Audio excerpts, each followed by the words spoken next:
You just check your phone. Not because anything happened. Not because you heard a notification. You just reach for it, like your hand made the decision before your brain even got involved. And when you looked, there was nothing. No new message. No breaking news. Nothing that required your attention even slightly. So you put it down, and 40 seconds later, you picked it up again. This is not a willpower problem. It is not laziness. It is not even really a habit, at least not in the way most people use that word.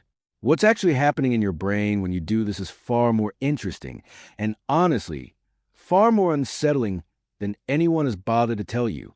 Let's start with the mechanism. Your brain runs on dopamine, not in the way motivational posters mean it. Dopamine isn't actually the pleasure chemical.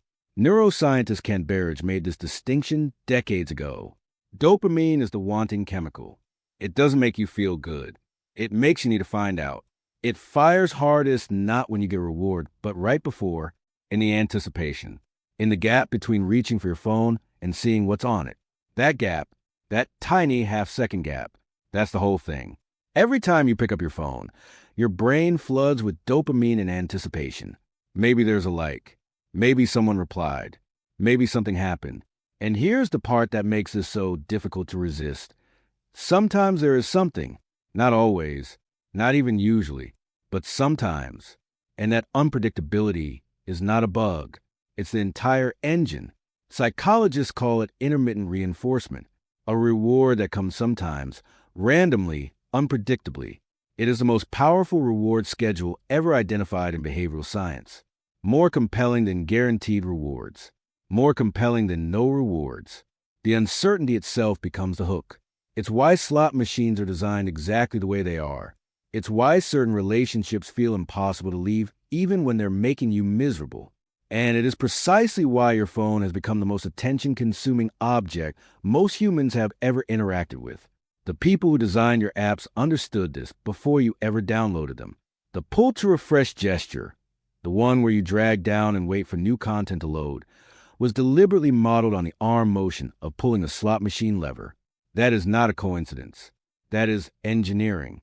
But here's where it gets more personal. Because not everyone reaches for their phone at the same rate.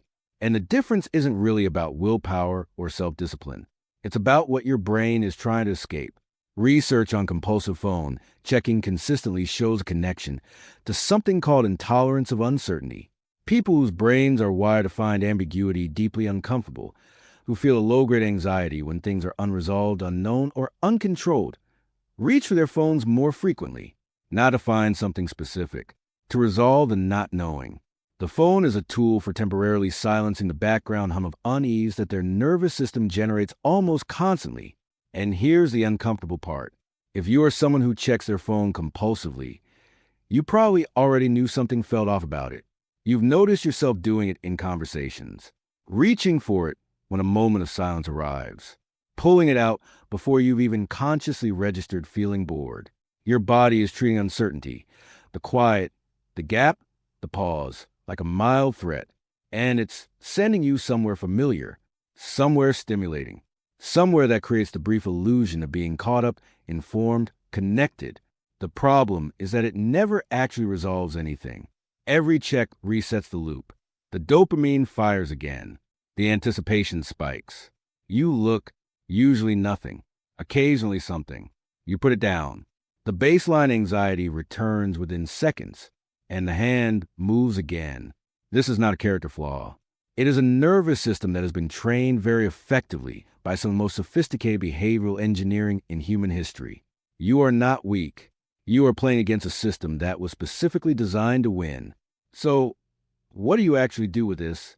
The first thing, and this sounds almost insultingly simple, is to notice the moment before you reach for it. Not to stop yourself, just to notice. What was happening the second before your hand moved? Was there silence?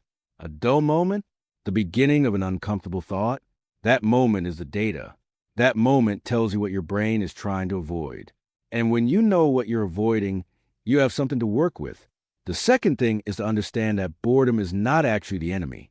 It feels unbearable because your brain has been recalibrated to treat any absence of stimulation as a problem to be solved immediately.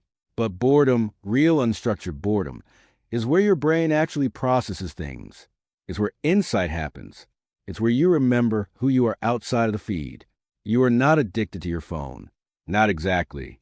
You are addicted to the almost, the maybe, the possibility that this time, when you look, something will have shifted, something will have arrived, something will make the low hum stop. It won't. It never does. But now you know why you keep looking.